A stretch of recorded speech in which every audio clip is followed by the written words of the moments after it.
Bonjour à tous. Il y a des personnes que je connais, d'autres que je ne connais pas. Ah oui, j'avais pas vu Marie-Pierre. Bonjour, voilà. Alors aujourd'hui, je vais vous parler, je vais vous dire le titre exact de ma conférence, c'est Explorer ses vies multiples en hypnose quantique. Bon, c'est un peu ésotérique tout ça. Alors, je me suis dit que j'allais prendre les choses par thème. Dans ce titre, il y a explorer, il y a vie multiple, il y a hypnose et il y a quantique. Ça fait beaucoup de choses. Je vais commencer par l'hypnose quantique. Quelle est la différence avec l'hypnose qu'on connaît, l'hypnose ericksonienne aussi que je pratique, que j'ai pratiquée au départ d'ailleurs, c'est l'hypnose ericksonienne. Il y a toutes sortes d'hypnoses, hein. Il y a l'hypnose humaniste aussi, il y a l'hypnose de spectacle. Alors je vous rassure, hein, on n'est pas dans l'hypnose de spectacle, on est dans une hypnose qu'on va dire plus thérapeutique. C'est une hypnose qui va nous permettre d'aller régler certaines choses au fond de soi. Ça ne veut pas dire qu'on est malade ou qu'on a des problèmes psychiques, voilà, en hypnose, on ne va pas cataloguer les personnes, hein. Même des personnes qu'on reçoit et qui ont été cataloguées bipolaires ou cyclotimiques ou ce qu'on veut, finalement, ce sont comme si on leur mettait une marque là sur le front. Ça peut être simplement qu'il y a une problématique d'enfance, un traumatisme ou quelque chose qui n'a pas été compris par la personne, qui n'a pas été intégré, tout simplement. Parce qu'on n'est pas tous égaux quand on arrive sur Terre. Il y a des personnes qui vont s'adapter très très bien à la vie sur Terre, qui vont faire leur petite vie sans gros problèmes. Et puis il y a des personnes qui vont être plus en questionnement ou qui vont mal s'adapter à ce qu'on leur propose. Après, tout dépend de la famille qu'on a, de justement ce que propose la famille, l'environnement, et on peut ne pas être en adéquation avec cet environnement, tout simplement, ou avec cette famille. Donc en hypnose, on va pouvoir aller remettre du sens dans cette problématique, dans cette inéquation, on va dire, ou non-adaptabilité. Il y a aussi des personnes qui ont des vrais traumatismes, hein, qui ont vécu des choses. Ça peut être un accident, ça peut être des personnes qui ont été maltraitées, qui ont été mal aimées, etc., ou qui ont subi des deuils, la perte d'un parent, voilà. Donc en hypnose, on peut aussi aller traiter tout ce genre de problèmes.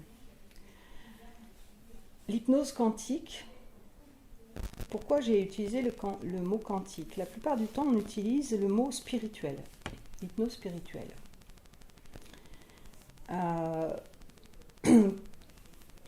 Moi, j'aime bien la notion de quantique parce que ça nous amène d'autres notions que le spirituel. Par exemple, en spiritualité, puisque mon thème c'est explorer les vies multiples, je vous dirai ce que c'est aussi que ces vies multiples, on va plutôt parler de réincarnation, de vie antérieure. Hein. Ça c'est plutôt lié à la spiritualité hindoue, bouddhiste, une grande partie du monde pense que, des religions pensent qu'on a plusieurs vies, en fait. Hein.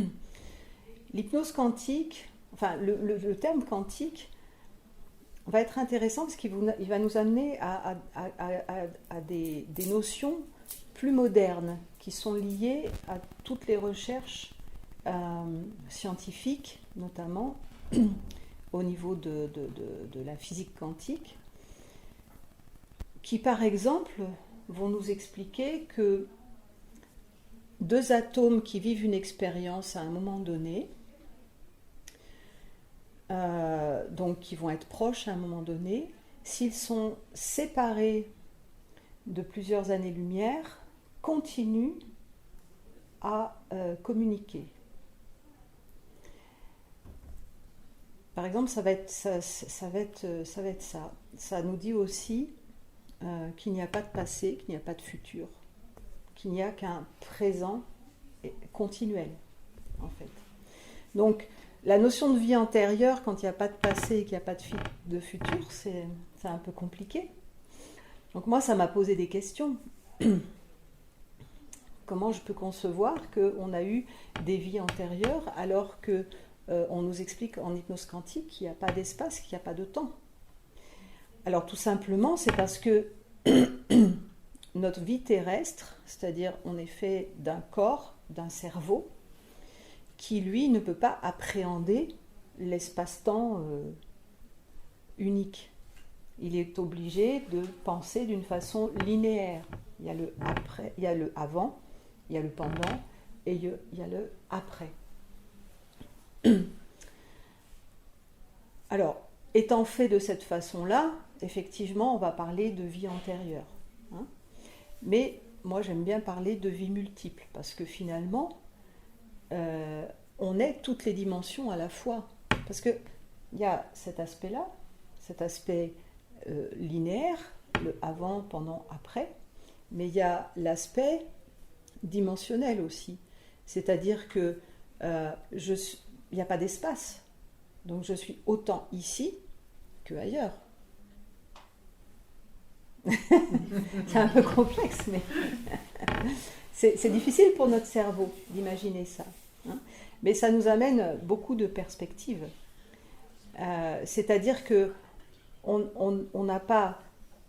Notre expérience, elle n'est pas simplement dans le linéaire, c'est-à-dire que j'ai pu vivre des vies au Moyen-Âge ou en Ancienne Égypte, ou, voilà, et que je vivrai des vies dans le futur, je ne sais pas quoi encore. Mais il y a aussi, je vis sur plusieurs dimensions en même temps, hein, puisqu'il n'y a pas d'espace. Et donc, est-ce qu'une extension de moi-même ou un agglomérat d'atomes qui est lié à mon germe de vie, n'est pas en train de vivre une expérience aussi ailleurs? Et est-ce que je ne peux pas agir sur tous les espaces, enfin, sur tous les espaces, à partir du moment où notre cerveau pense qu'il y a plusieurs espaces, hein? Alors, ça nous amène à voir les choses un petit peu différemment. C'est-à-dire que, par exemple, en hypnose spirituelle, on va aller voir des vies antérieures, ce qu'on a pu vivre à certains moments. Alors, je ne sais pas, parmi vous, il y a peut-être des personnes qui par les rêves ou par des pressentiments, savent qu'elles ont vécu à une certaine époque. J'en rencontre souvent, hein, donc certainement parmi vous, il y a ce genre de personnes. Des personnes qui voient, par exemple, dans leurs rêves, toujours le même personnage à une certaine époque. Alors, en hypnose, on va pouvoir aller chercher l'origine, l'époque, qu'est-ce qui a pu se passer. Et ça va nous donner des informations sur ce qu'on est en train de vivre aujourd'hui.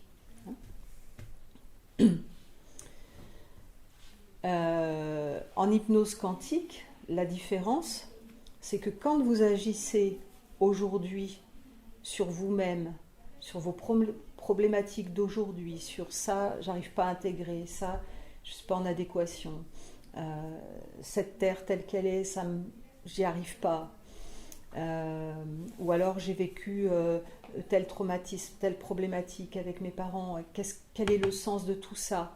Il y a une problématique transgénérationnelle dans ma famille depuis mon arrière-grand-mère, parce que je ne me souviens pas d'avant, parce qu'on n'a pas les informations.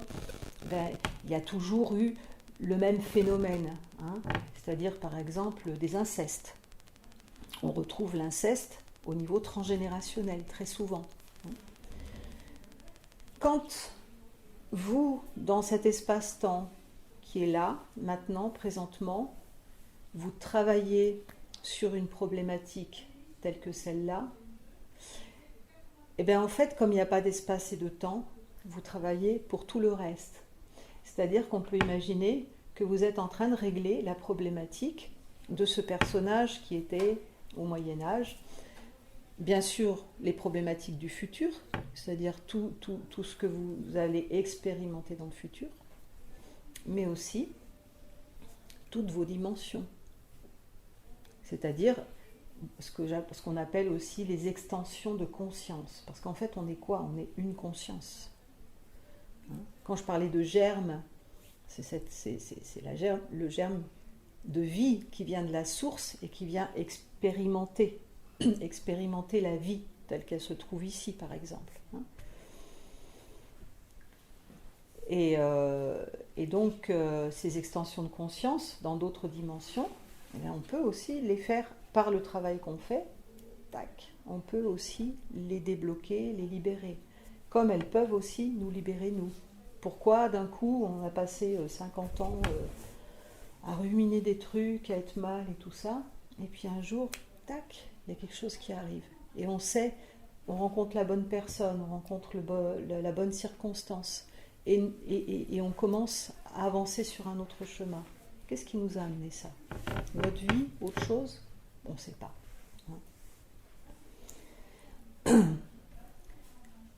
En quantique, tous les atomes sont en correspondance les uns avec les autres, se donnent des informations. Donc, maintenant, moi je me pose la question, est-ce que, bon, il peut y avoir un germe qui vient de la source et qui vient explorer certaines dimensions, certaines vies, mais est-ce qu'on n'est pas tous reliés aussi? On parle de l'inconscient collectif. Qu'est-ce que c'est cet inconscient collectif? Jung disait effectivement, cet inconscient collectif nous permet d'aller trouver des réponses dans cette sorte d'égrégore, comment on pourrait appeler ça, de boule d'énergie qui contient toutes les informations du collectif, donc du monde entier, peut-être même beaucoup plus. On en parle en parlant de l'inconscient, mais en quantique, c'est ça. Tous les atomes sont reliés et échangent des informations. Donc en fait, on n'est pas tout seul. On est circonscrit dans un corps, dans un cerveau qui est une sorte d'ordinateur qui nous permet d'avoir des informations ou de transmettre des informations. Notre cerveau, il nous aide à ça. Il nous aide à ressentir, à ressentir des choses parce qu'il est relié à nos organes, il est relié à notre corps. Mais on est beaucoup plus que ça. Puisqu'on est tous interconnectés. Et pas simplement tous dans le monde, mais aussi avec d'autres dimensions. Bon, c'est un peu vaste, tout ça. Vous me direz ce que vous en pensez tout à l'heure. Ce que vous avez vécu, ce que vous avez ressenti, est-ce que vous pouvez, vous-même, tous, on peut apporter des informations, justement, par rapport à notre vécu, à nos compréhensions.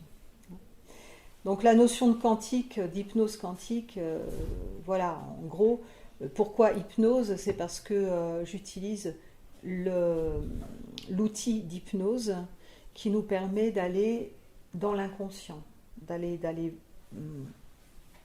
prendre contact avec cet inconscient. L'inconscient, c'est pas si compliqué, c'est pas si loin de nous, c'est nous-mêmes. Notre inconscient, c'est 90% de notre activité cérébrale. 10% étant réservé au conscient, qui nous permet de faire notre liste de courses, de programmer le réveil, comme j'ai fait tout à l'heure, pour pas parler trop longtemps, qui nous permet d'organiser notre vie. On a besoin de ce conscient. Et puis conscient, ego, voilà, le conscient, c'est aussi ce qui nous permet d'avoir une certaine personnalité dans ce monde-là, de se référer à cette personnalité, parce qu'on quelque part, on est aussi tous différents. Hein. On arrive avec des empreintes digitales totalement différentes. On est 7 milliards d'humains sur Terre et on a quand même chacun une empreinte différente. Donc ça veut dire qu'on vient quand même avec une différence. Et cette différence qui va nous faire expérimenter toutes sortes de choses et différentes pour chacun. Il y en a qui sont là en France, il y en a qui sont actuellement en Syrie, qui expérimentent des choses très différentes. Il y en a qui sont aux États-Unis, d'autres en Inde, etc. Et puis, qui sait, à un autre moment, on viendra expérimenter la Syrie ou l'Inde ou autre chose. On est là pour expérimenter. Donc l'hypnose, voilà, nous permet de rentrer en contact avec cet inconscient. Alors ça peut être l'inconscient, notre mémoire de cette vie. Hein, la plupart du temps, quand je fais de l'hypnose, je ne rentre pas dans ces considérations-là. Hein. On travaille sur ce qui est là, sur la mémoire de cette vie depuis la conception. Quand même depuis la conception. Hein. Et aussi pendant la gestation. Parce que très souvent, les gens retrouvent de la mémoire par rapport à ce qu'ils ont vécu au moment de la gestation, ou au moment de la conception. Donc l'hypnose nous permet d'aller chercher des informations, donc de trouver du sens à ce qu'on a vécu ou à ce qu'on est en train de vivre, donc de libérer de l'émotion, libérer des blocages. Ça nous permet aussi donc de déprogrammer certains automatismes qui ont été créés depuis le début de notre vie, hein, donc depuis la conception, et de programmer ce qu'on veut pour notre vie. Parce qu'en fait, on est tout puissant. Hein. On le croit, on ne pense pas suffisamment qu'on est tout puissant. C'est pareil, il y a des personnes qui ressentent cette toute puissance par instant. Elles ne savent pas quoi en faire. C'est tellement vaste, c'est tellement fort. On a l'impression qu'on pourrait tout faire, qu'on pourrait tout comprendre. Mais effectivement, on est ça. Mais on peut arriver à le contacter à certains moments. Bon, vous me direz aussi si ça vous est déjà arrivé. J'ai rencontré une personne là récemment qui m'a dit ça. J'ai dit oui, vous vous sentez tout puissant. Il me dit oui, mais ma famille ne comprend pas. Mais parce qu'on est tout puissant réellement, parce qu'on est cette énergie, ce noyau d'énergie qui peut tout, une fois libéré du corps, libéré du cerveau limitant, tout est possible. Hein, on peut tout inventer. Donc c'est pour ça qu'en hypnose, on va programmer ce qu'on veut de notre vie. Si on a envie d'être heureux, si on a envie de rencontrer l'âme sœur, si on a envie de sortir de la maladie, de trouver la santé, on peut le faire. Tout est possible. Alors, les vies multiples, donc, quelque part, je vous en ai déjà parlé. Pourquoi j'appelle ça vie multiple plutôt que nos anciennes vies? Parce que moi, je ne veux pas me limiter à nos anciennes vies. Bien sûr, c'est plus facile pour nous, pour notre cerveau, d'imaginer le passé que le futur. Parce que le passé, on a appris l'histoire. Hein, on sait qu'on a pu vivre dans l'ancienne Égypte, qu'on a pu vivre au Moyen-Âge, qu'on a pu vivre à la dernière guerre de 14 ou de 40. Il y a beaucoup de gens qui ont des réminiscences de ces guerres-là, hein, de ce qu'ils ont vécu.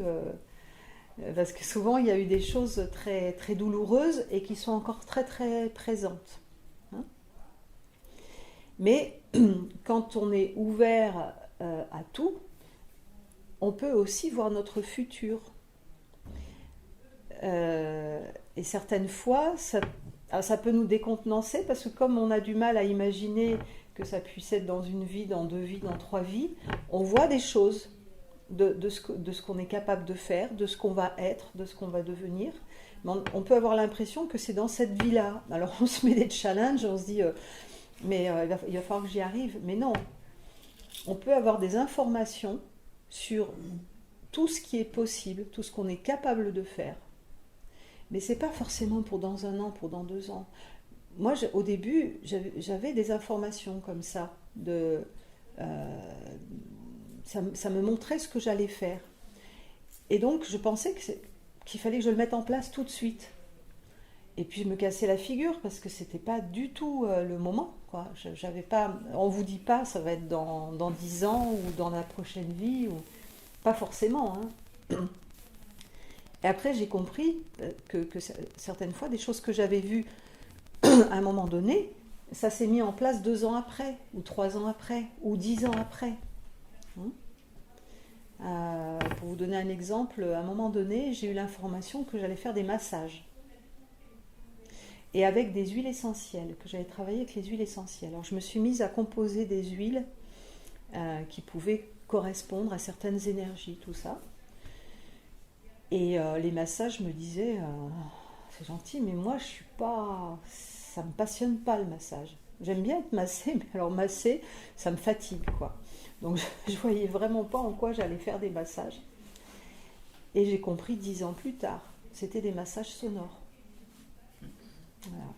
C'est venu petit à petit, c'est-à-dire que comme j'étais musicienne, je me suis initiée au yoga du son, j'ai commencé à comprendre le son autrement. Et puis à un moment donné, j'ai compris qu'on pouvait faire des massages sonores. J'ai commencé en fait à faire du son pour les personnes de façon différente, c'est-à-dire avec des instruments thérapeutiques, etc. Et j'ai appelé ça massage sonore. Et puis à un moment donné, ça m'est venu, mais oui, il y a 10 ans, les massages, c'était ça en fait. Et les huiles essentielles, c'était pas pour masser les gens. C'est parce que j'utilise l'olfactothérapie. Et notamment aussi des huiles qu'on appelle des huiles sacrées, et que j'utilise en souffle à la méthode amazonienne, ou bien que j'utilise en mettant sur la personne ou en vaporisant la pièce, etc. Donc voilà, c'est venu au bout d'un certain temps. Et effectivement, ça peut être un peu déroutant quand on a une information de ce qu'on est possiblement capable de faire, mais que c'est pas pour tout de suite. Et que si on ne le fait pas maintenant, ce sera à un autre moment, dans une autre vie, c'est pas grave. On se prépare aussi pour plus tard. Alors je suis dans le linéaire quand je vous dis ça. Hein. Il y a des moments, je suis dans le quantique, et dans le moment, je suis dans le linéaire, parce qu'on est humain, hein. On comprend mieux comme ça. Donc, voilà, hypnose quantique, vie multiple. On y reviendra avec vos questions si vous voulez tout à l'heure. Alors, explorer, puisque explorer, c'est vie multiple en hypnose quantique. Ils n'ont pas inventé des téléphones qui restent allumés quand on... Il y a un réglage à faire. Alors c'est moi qui n'ai pas encore compris mon cerveau.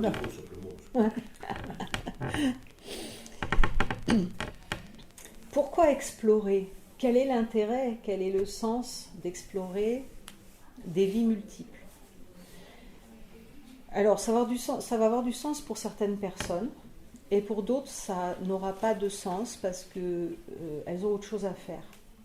On a tous des choses différentes à faire dans cette vie. Moi j'ai commencé à explorer des vies, je crois que j'ai commencé à 23 ans. Ça venait tout seul. J'avais intégré une école de sagesse, et on a appris très vite comment faire pour entrer à l'intérieur de soi et aller chercher des informations. Donc moi je me mettais sur le canapé, je disais tiens, par rapport à ce problème que j'ai là dans ma vie, j'en avais pas mal d'ailleurs, j'avais de quoi faire, je voudrais voir quelle vie m'a apporté ce problème-là, et qu'est-ce que je peux en faire. Et en fait je me mettais sur le canapé, et puis en état de méditation, et ça venait. Et hop, j'écrivais, j'avais des informations assez précises. Voilà, c'est mon expérience. Hein.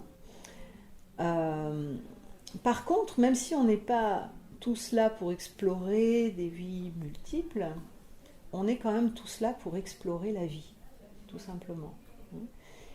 Et ça, c'est venu petit à petit, et ça fait pas très longtemps que j'ai cette information, et que pour moi c'est devenu vraiment important.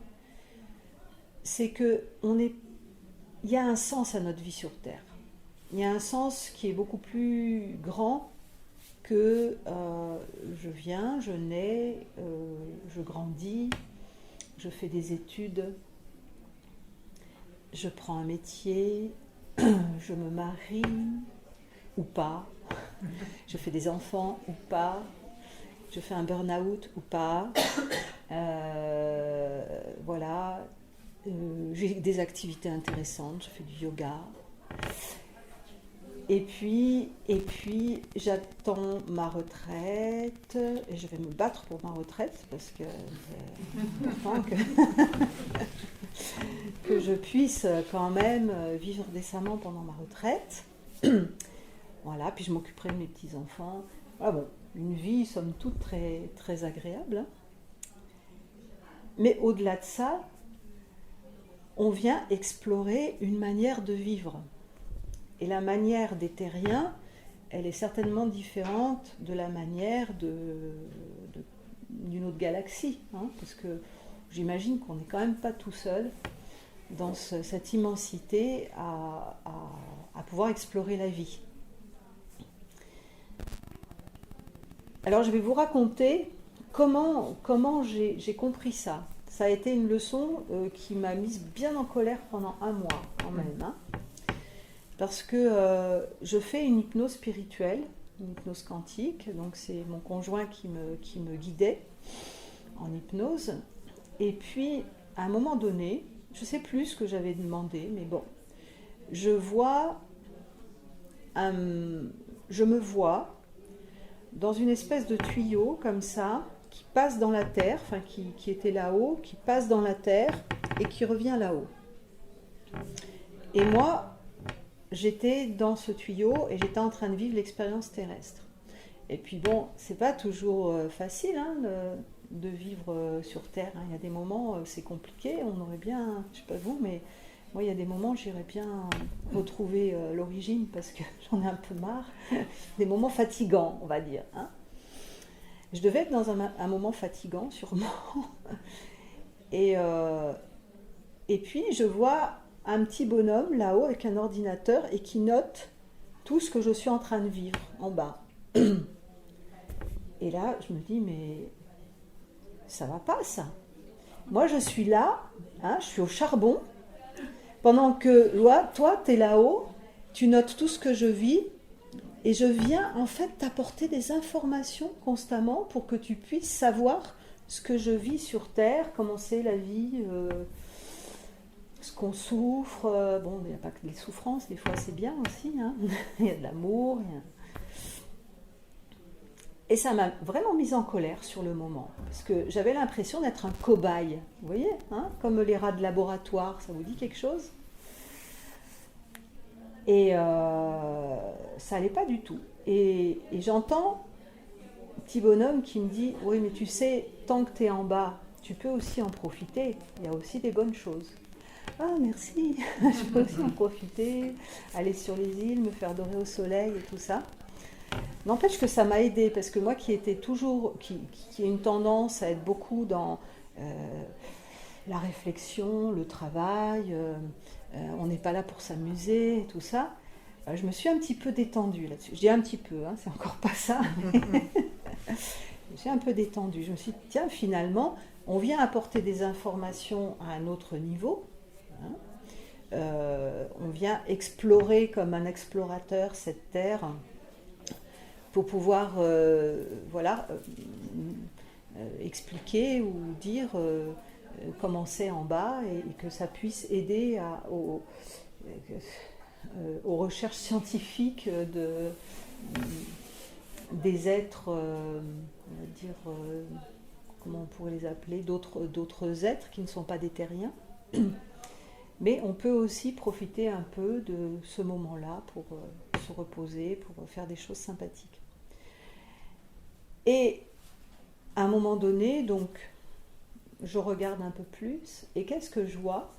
En fait, ce petit bonhomme qui était devant l'ordinateur, ben, c'était moi. Ah,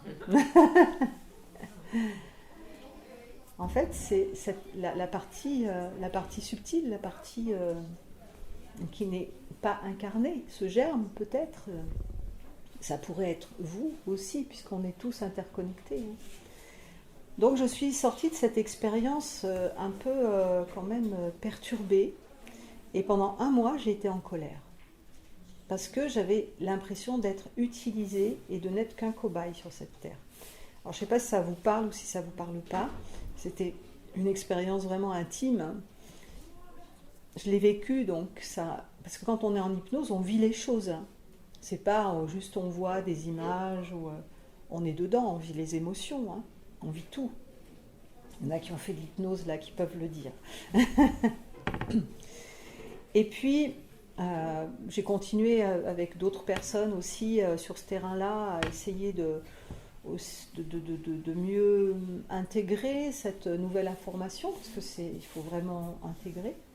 Et puis après, ça a été mieux. Je me suis dit, après tout, je suis là-bas, je suis là, et je viens apporter de l'information à l'intelligence cosmique, en fait. Et pourquoi pas? J'ai accepté de venir à un moment donné. Donc, pourquoi j'ai utilisé ce mot explorer? Parce que nous sommes des explorateurs de la vie. Quelle qu'elle soit, quoi que vous fassiez, même si vous avez une vie qui, somme toute, a été, on pourrait dire, simple dans les cases, voilà, un bon parent, un bon grand-parent, un bon travailleur, voilà, et puis que même si on ne s'est pas trop posé de questions, ben, on est venu apporter ça, cette expérience-là, et elle est magnifique. Quelle que soit l'expérience qu'on vit sur Terre, elle est magnifique, elle est unique, hein, parce que elle amène cette expérience à l'intelligence cosmique. Donc explorer la vie, ou explorer ses vies multiples, si on a envie de le faire, en hypnose quantique, parce que le quantique, on ne peut pas y échapper maintenant. En tout cas pour l'instant. Peut-être que dans 50 ans ou dans 100 ans, on appellera ça autrement, parce que on va tellement vite que notre cerveau sera encore plus intelligent et pourra comprendre des choses qu'il ne peut pas comprendre pour l'instant. Et pourquoi l'hypnose? Parce que c'est un outil d'exploration qui peut être passionnant, sinon intéressant. Voilà, alors, si je regarde, il nous reste 26 minutes environ, et j'ai envie de consacrer ce temps à vos questions ou à des expériences aussi que vous avez vécues, qui peuvent nous apporter à nous tous du contenu, de l'information. N'hésitez pas, ou peut-être un questionnement sur votre vie, sur une problématique, ou sur autre chose, sur l'hypnose en général. Voilà, sentez-vous libre. Oui. Sur le quantique, est-ce que d'aller rechercher son passé, entre guillemets, est-ce que ce ne serait pas une forme de dire, eh ben, je suis dans l'une de mes dernières vies Terrestre. Comment? Terrestre. Terrestre, oui. Et que, en fait, quand c'est un genre de résumé ou le bouquin notre biographie qu'on va faire, et justement pour le donner à comment on appelle ça, à tout le monde, à l'univers, Est-ce que ce serait pas une forme de dire, c'est le dernier stade de ma vie karmique? Non, le temps n'est pas bon. Karmique, oui, ça peut être... oui, c'est Sur vie terrestre ou vie karmique. Sur ce côté linéaire, Ouais. je ne parle pas au niveau dimension, je parle Oui. au niveau linéaire. Est-ce que ce ne serait pas une forme de dire, je vais écrire, c'est ma biographie que je vais écrire, que je vais laisser? Il y en a un qui a envie de s'arrêter là, Oui, oui. qui aimerait bien passer à autre chose. Hein. Je ne sais pas, j'ai envie de m'arrêter, parce que je pense que, est-ce que Oui. cette âme que j'ai là à l'heure actuelle, peut-être a vu beaucoup de choses, et ne voudrait pas peut-être le laisser à la postérité. De toute façon, on le laisse à la postérité. Ce sont des informations qui sont stockées, hein, comme un gros disque dur. Et forcément, tu as collaboré, hein, à donner de l'information au cosmique, à cette intelligence cosmique. Après, est-ce que le fait de prendre conscience de ça, c'est la fin de notre expérience terrestre? Peut-être ou peut-être pas. Il y a beaucoup d'êtres qui reviennent sur Terre parce qu'ils ont fait toutes sortes de cycles, qu'ils ont compris énormément de choses et qu'ils viennent apporter autre chose. Je pense à des gens comme ce qu'on appelle les bodhisattvas, par exemple, hein. Les bouddhas de sagesse. Il y en a beaucoup sur Terre, hein. Il y a beaucoup de gens qui sont ce qu'on appelle éveillés, qui ont des connaissances innées, qui arrivent avec la faculté de guider les humains, en fait. Donc, toujours d'une façon linéaire, l'âme, elle va explorer toutes sortes de choses, des choses pas nettes, elle va explorer la méchanceté, le crime, la torture. Il y a un quart de la planète qui est en train d'explorer ça en ce moment, hein, au moins. Enfin, j'imagine à peu près. Et puis, donc elle passe par tous les stades. Alors elle crée du karma, bien sûr. Ce qu'on appelle le karma, c'est comme une dette, hein. C'est-à-dire que nos actes créent une sorte d'ardoise, voilà, où on doit nettoyer cette ardoise à un moment donné, hein. Bon, c'est pas si simple que ça. Le karma, c'est beaucoup revu aussi. Est-ce Oui. que le fait d'être à la fois dans cette dimension, Oui. je reste dans des termes compréhensibles par tous, Oui. linéaire et interdimensionnel, ça n'abolit pas justement la notion de karma? Ou est-ce qu'il ne faut pas le redéfinir autrement? Oui, on est en train de le redéfinir autrement, le Oui. karma. C'est pour ça que... Alors, pour finir avec cette question, c'est peut-être la fin d'un cycle karmique, peut-être c'est un autre cycle qui va se mettre en place et qui va être lié à quelque chose peut-être de plus sage, hein, on espère toujours, hein, à partir du moment où on a fait un certain travail sur soi, certaines compréhensions, on espère qu'on va passer à un autre type d'expérience. Mais pourquoi pas sur Terre aussi, hein. Donc après, il y a plusieurs dimensions, il y a 3e, 4e, 5e, il y a énormément de dimensions. Mais comme on est justement dans ces vies multiples, on explore la 3e dimension en ce moment. La Terre, on dit qu'elle passe en 4e dimension, donc on est en train d'explorer cette 4e dimension. Et en même temps, on a des extensions de nous-mêmes, des parties de nous-mêmes qui sont en train d'explorer d'autres dimensions aussi, hein. Et ça, on peut aller le chercher, soit en méditation, soit en hypnose, soit en voyage chamanique, etc. On peut aller chercher ça, hein. Alors, est-ce que ça abolit la notion de karma? Je ne sais pas si ça l'abolit. En tout cas, la notion de karma, elle est bien revue. Je vais vous donner un exemple.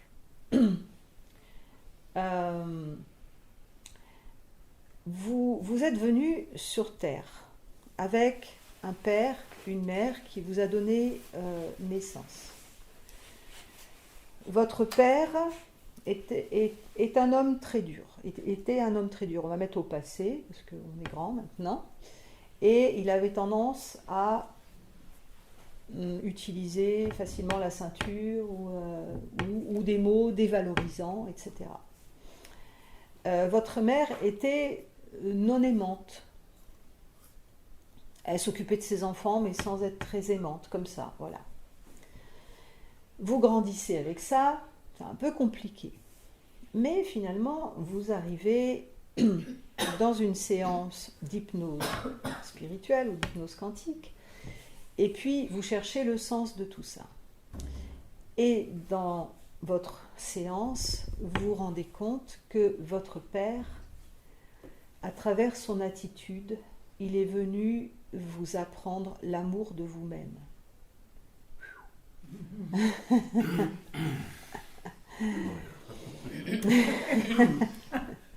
Alors en hypnose quantique, on va se retrouver à un moment donné dans un lieu intemporel où on va faire venir les protagonistes de notre vie sur la Terre, notre papa, notre maman, nous-mêmes. Et puis notre papa va nous expliquer qu'il a choisi de jouer ce rôle-là. Enfin, il n'a pas choisi, nous avons choisi ensemble que lui joue ce rôle-là, parce que nous avions quelque chose à apprendre, et que nous savions que pour apprendre ce message de l'amour de soi-même, il fallait en passer par là. Et donc nous lui avons demandé, oui, d'accord, nous lui avons demandé, nous l'avons imploré de jouer le rôle du méchant bonhomme qui va nous frapper. Et puis, comme ce n'était pas suffisant pour apprendre la leçon, parce que ça fait des vies et des vies qu'on ne s'aime pas soi-même, et que là, on en a vraiment marre, et qu'on a envie que dans cette vie, ça fonctionne, qu'on arrive à trouver l'amour de soi-même. Eh bien, on demande à notre maman de ne pas nous aimer. Et on implore notre maman de jouer le rôle de la mauvaise mère, s'il te plaît. Parce que je sais, moi, en tant qu'âme, là, quand je suis dans cet espace intemporel, je sais que avec 2 parents comme ça, je serai obligée d'y aller. Et que si on est trop cool avec moi, eh ben, je vais continuer à me lamenter et à dire « Oh, on n'est pas gentil avec moi, personne ne m'aime ». Et que là, on va être obligé de se poser des questions. Et que, ok, on va souffrir. Mais au bout du compte, on va se retrouver chez Evelyne dans une hypnose quantique et qu'on va comprendre ce truc-là. Alors je sais que c'est un peu raide comme ça. Mais la notion de karma, elle est en train de changer.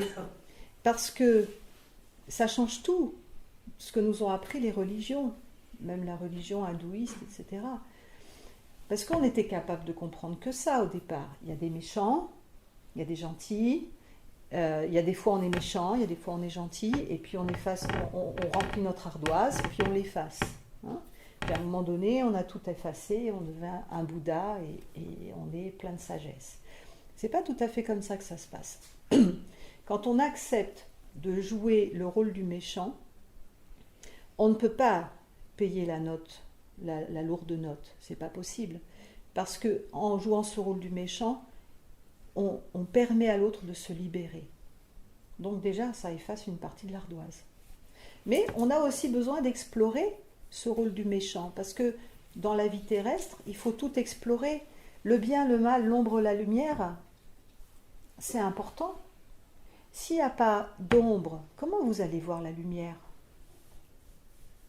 Et si vous êtes dans l'ombre, s'il n'y a pas de lumière, comment vous allez sortir de l'ombre? S'il n'y a pas des méchants, comment vous allez savoir que vous êtes une bonne personne? Sur quels critères? Si tout le monde est gentil. Comment on peut se connaître? On ne se connaît que par rapport à l'autre. D'accord? Et l'autre, c'est une extension de notre conscience. Il joue un rôle on est au théâtre, on est au cinéma. Pourquoi on aime tant le cinéma? Parce que en 1h30, on s'identifie à des rôles et on comprend des choses. Ce qui n'était pas le cas il y a 50 ans, il y a 100 ans, où il n'y avait pas le cinéma. Ça allait moins vite. On avait les autres, effectivement, hein, qui nous permettaient de nous situer. Nous, on est le centre du monde. On est notre centre du monde. Et les autres sont nos acteurs. Et ils nous apprennent des choses à travers ce qu'ils sont. C'est pour ça qu'on peut aussi changer notre environnement si on se change à l'intérieur. Ça aussi, c'est quantique. On y croit, on n'y croit pas, mais il faut faire l'expérience. Si on change, si on se change à l'intérieur, le monde va changer autour de nous. Et vous en faites l'expérience parce que vous n'êtes pas en Syrie aujourd'hui. Vous n'êtes pas en Irak. Vous n'avez pas choisi ce monde-là pour faire votre expérience. Parce que vous l'avez fait maintes et maintes fois, donc ça va, c'est bon. Il n'y a plus besoin. Si, moi je voulais parler du... quand on arrive, on est conditionné, on garde, on vit avec, sauf moi j'ai fait, chance ou malchance, un burn-out. Et après, j'ai l'impression de retourner très jeune à apprendre tout ce qui se passait autour de moi, tout ce dont j'ai été privé. C'est en fait explorer, parce que j'avais été, comme les animaux de trait, j'avais des œillères. Mon avis, je fais partie des chanceux. C'est au niveau émotion, j'avais tout planqué. Alors là, ça a été c'est la totale, quoi. La totale. Mais la après, totale de quoi? C'est-à-dire un truc en éruption. Là, en ce moment? Non, pas en ce moment. Il y a quand ça a changé avec le burn-out, Oui. parce que j'avais essayé de changer c'est-à-dire, ça va être facile, je vais changer ça, et puis voilà. Sauf que c'est un truc qui est... Ça marchait pas. Ah non, ah ouais, je dis 2 jours, 3 trucs changés, sauf que j'en changeais un, j'essayais d'attaquer l'autre, et bien l'autre, il se remettait en place. Donc, et c'est le burn-out qui a permis de casser avec... Ah non, mais ça a tout cassé, ça a balayé, un tsunami. Ouais. Mais après, j'ai eu et puis entre-temps, j'ai eu contact avec une sorte de guide ou quoi, de trucs intérieurs qui me disait, là ça bloque pas. Et puis, j'ai laissé faire et je me suis laissé, puis je trouvais ça très intéressant. Mais j'ai laissé faire, j'ai Lucifer. Oui, oui. J'ai laissé faire la lumière. Oui. Et oui. C'est ça le Non, mais burn-out. C'est un gros éclair et la lumière est là. Mais c'était impressionnant parce que j'avais l'impression, après j'ai eu la vision de mettre une maison, sauf que c'est tranquille, je vais la construire. C'était sur du sable, je commençais à faire le truc. Il n'y avait aucune base, aucun ancrage. Mais je crois que j'ai des copains pareil qui ont fait des burn-out, qui n'ont pas eu cette chance, payer leur âme. Mais bon, moi j'essaie d'en profiter.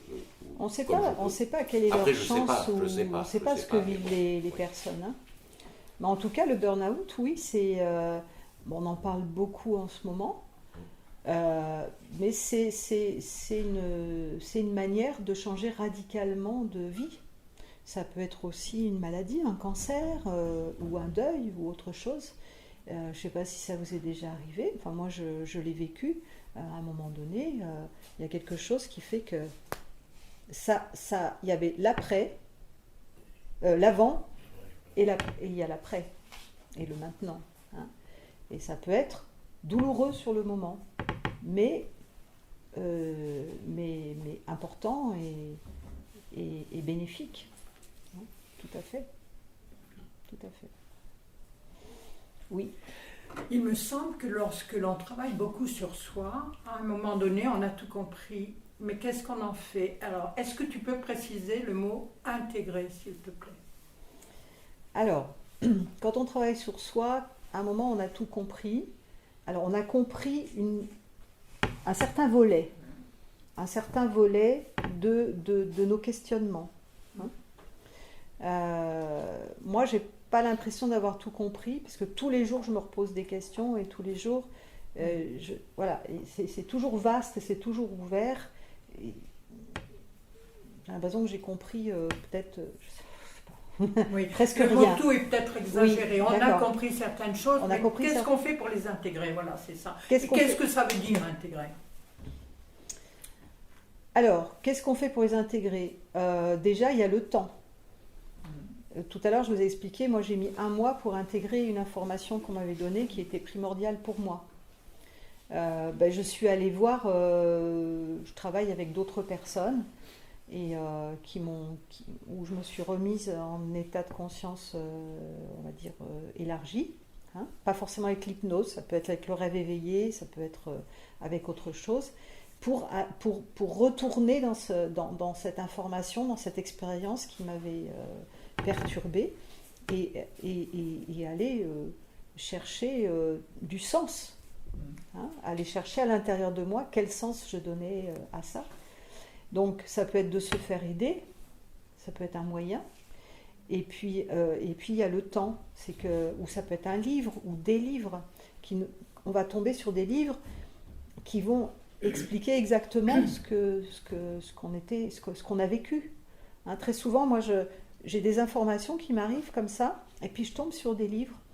Il y a un livre notamment que je peux vous conseiller qui s'appelle Les âmes courageuses.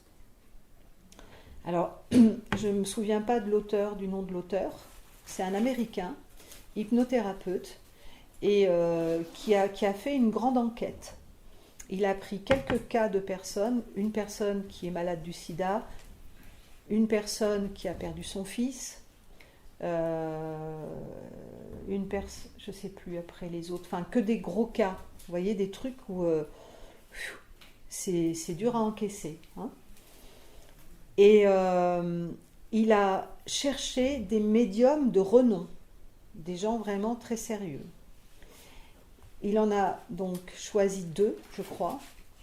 Et à chaque fois, pour chaque cas, il leur a demandé le sens de cette épreuve pour la personne.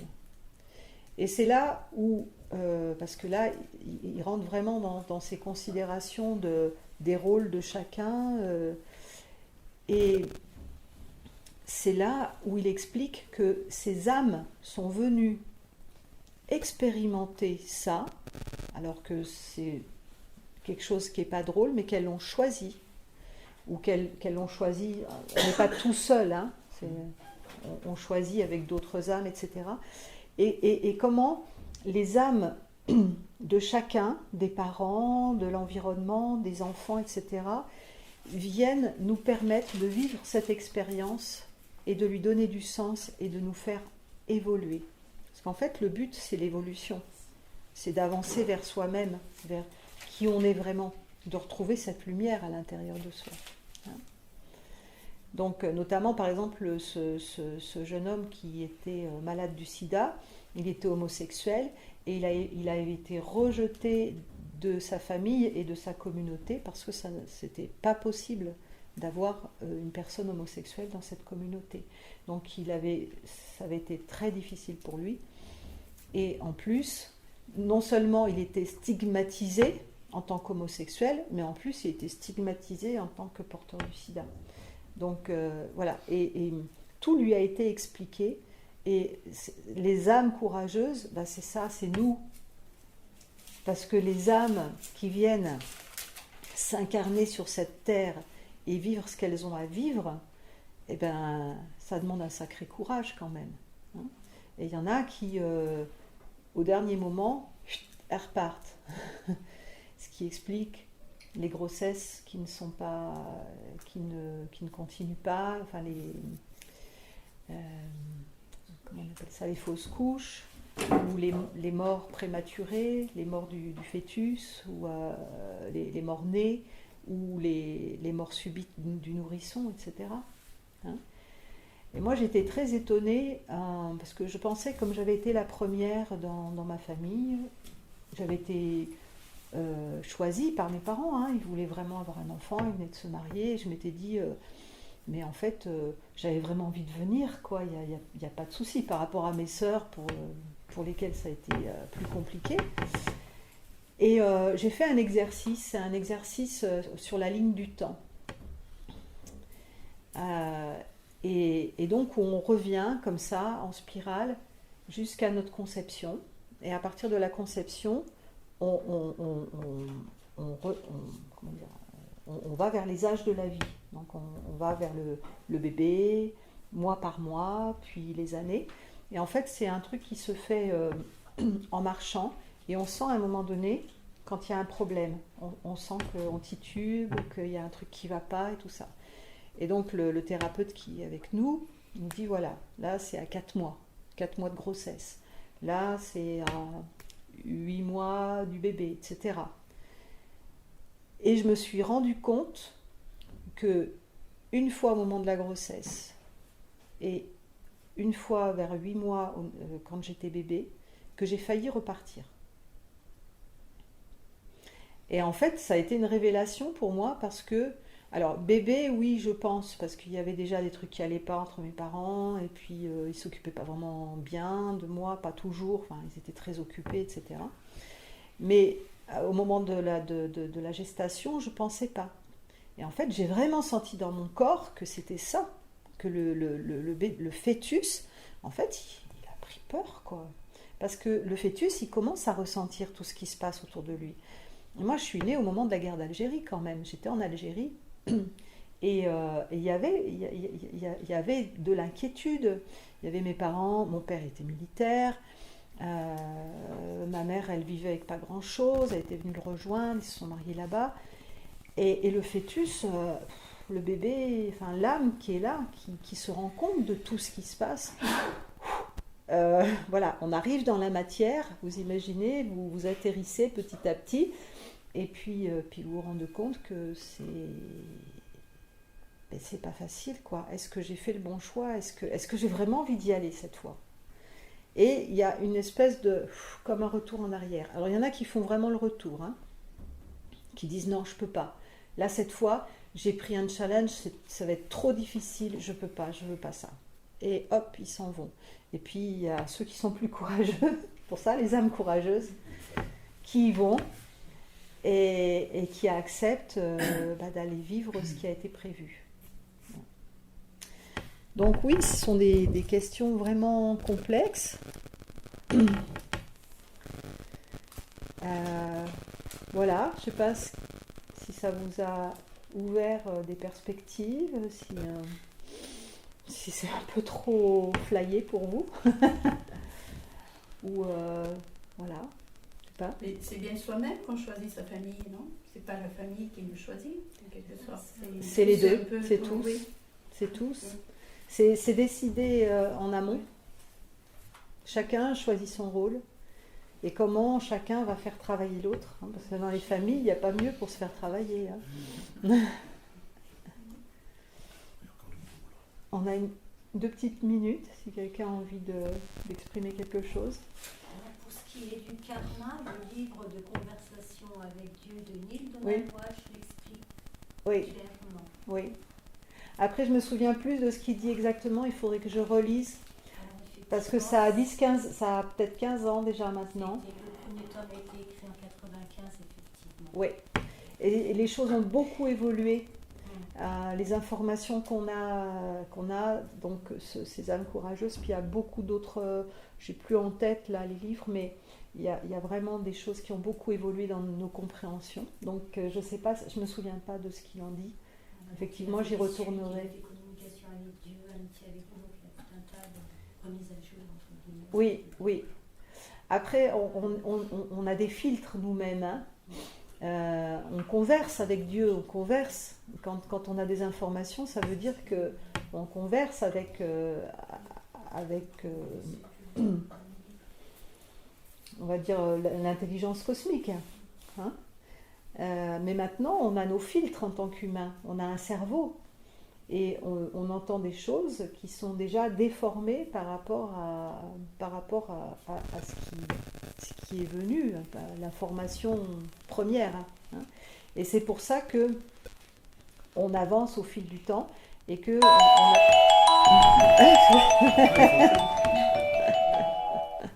Ah ben c'est bien, c'est gentil de t'avertir. Donc voilà, il faut voir aussi les évolutions par rapport à tout ce qui est channeling, etc. Information enfin, que chacun peut avoir d'ailleurs. Voir comment ça progresse et ça évolue en fonction des filtres qui partent, des compréhensions qui peuvent se faire parce que notre cerveau il bouge, il se transforme, il est capable de comprendre d'autres choses qu'on n'était pas capable de comprendre il y a 10, 15 ans ou 20 ans.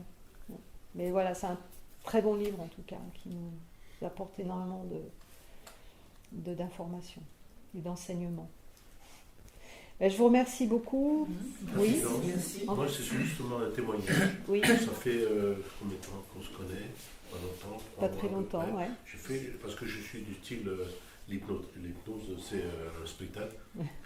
J'étais voir Evelyne, et moi je vous promets une chose, pour ceux qui n'ont pas été, c'est bluffant. Ceux qui n'en ont jamais fait, c'est bluffant. Parce que je suis du style, elle est arrivée à faire des choses. Non, c'est bluffant, c'est réaliste. Ouais. Elle en est contente. Si la femme en est contente, l'épouse en est contente, alors ça, c'est le... Gros changement. Bon, super.